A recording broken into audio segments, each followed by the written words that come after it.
Bangladesh premier league বিপিএলে দুই একটা ফ্রাঞ্চাইজি ছাড়া বাকিদের মালিকানা বদল হয় মিউজিক্যাল চেয়ারের মতো। তাদের মধ্যে সবচেয়ে বেশি বদল হয়েছে সিলেট ও ঢাকার মালিকানা। নানা কাণ্ডে বেশ কয়েকবার ঢাকার মালিকানা ও নাম বদল হয়েছে। আসন্ন আসরের আগে আরও একবার নাম ও মালিকানায় পরিবর্তন আসলো ঢাকার। এবারের বিপিএলে ফ্রাঞ্চাইজিটির মালিকানা নিয়েছেন শাকিব খান। বাংলা সিনেমার অন্যতম জনপ্রিয় এই নায়কের মালিকানাধীন কসমেটিক ও home care company Remark Harland দলের নাম ঢাকা ক্যাপিটালস।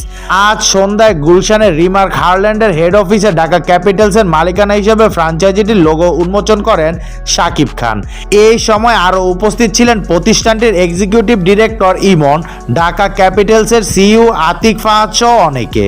লোগো উন্মোচনের পর শাকিব বলেন, আসন্ন বিপিএলে আমাদের টিমের নাম অ্যাডজাস্ট করতে দেশ বিদেশে আমার ভালোবাসার মানুষ এবং ক্রিকেট প্রেমীরা অনেকে রেসপন্স করেছে, যা দেখে আমি সত্যি উচ্ছ্বাসিত হয়েছি। তাই সবার মতামতকে প্রাধান্য দিয়ে আমাদের টিমের নাম চূড়ান্ত করা হয়েছে ঢাকা ক্যাপিটালস।